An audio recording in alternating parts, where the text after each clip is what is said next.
خب اعوذ بالله من الشیطان الرجیم. بسم الله الرحمن الرحیم. الحمد لله وحده و الصلاة و السلام علی من لا نبی بعده و علی آله و صحبه و سلم. اما بعد.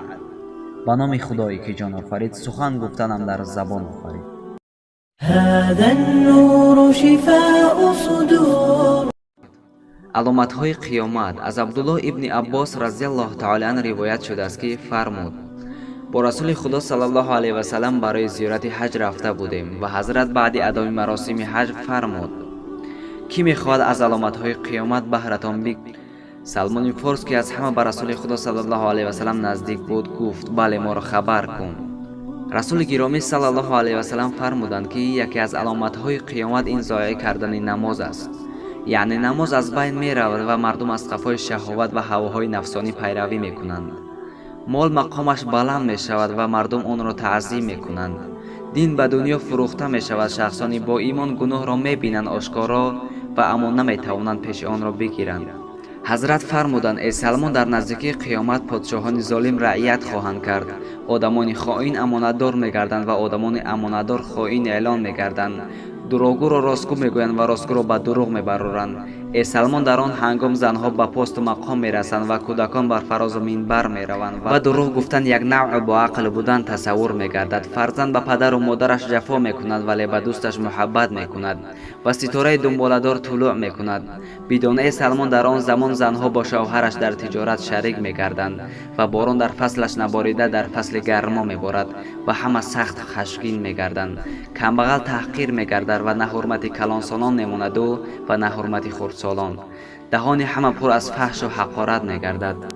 بدون ای سلمان، در آن هنگام مردان به مردان کفایت میکنند و زنان به زنان کفایت میکنند. پدر به دخترش چشم علا میکند و بعضی به پسر خود. مردان به زنان مانند میگردند و زنها به مردان. و زنان همه مرکب سوار میگردند که از طرف امت من لعنت خدا بر آنها بود. بدون ای سلمان، در آن هنگام مسجدها همه طیله‌کاری میشوند، آنچنان که کلیساها و معبدهای یهودی ها. قرآنها فقط زیور آلات میگردند. صف نمازخوانها زیاد میگردد ولی دلها نسبت یکدیگر خشمگین.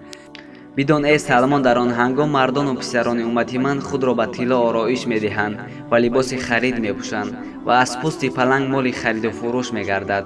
بدون ای سلمان، در آن هنگام ریبا یعنی پروسنس همه جا را فرا میگیرد و یک عمل آشکار میگردد و معاملات به غیبت و رشوه انجام می شود و دین خور و دنیا مرتبهش بلند میگردد. بدون ای سلمان، در آن هنگام طلاق زیاد میگردد و آوازخوان و سرایندگان زیاد میگردند. بدون ای سلمان، در آن زمان یعنی نزدیکی قیامت بایهای امت من فقط برای استراحت و تماشا به حج می روند و طبقه میانه برای تجارت و کمبغلان برای خودنمایی به حج می روند. در آن هنگام زینازادگان خیلی زیاد می گردند و با قرآن آوازخوانی می کنند. بدون ای سلمان، مردم در آن روز آشکارا گناه می کنند و دروغ آشکارا به پرده می گردد و مردم شطرنج و نرد و موسیقی را کاری پسندیده می حسابند.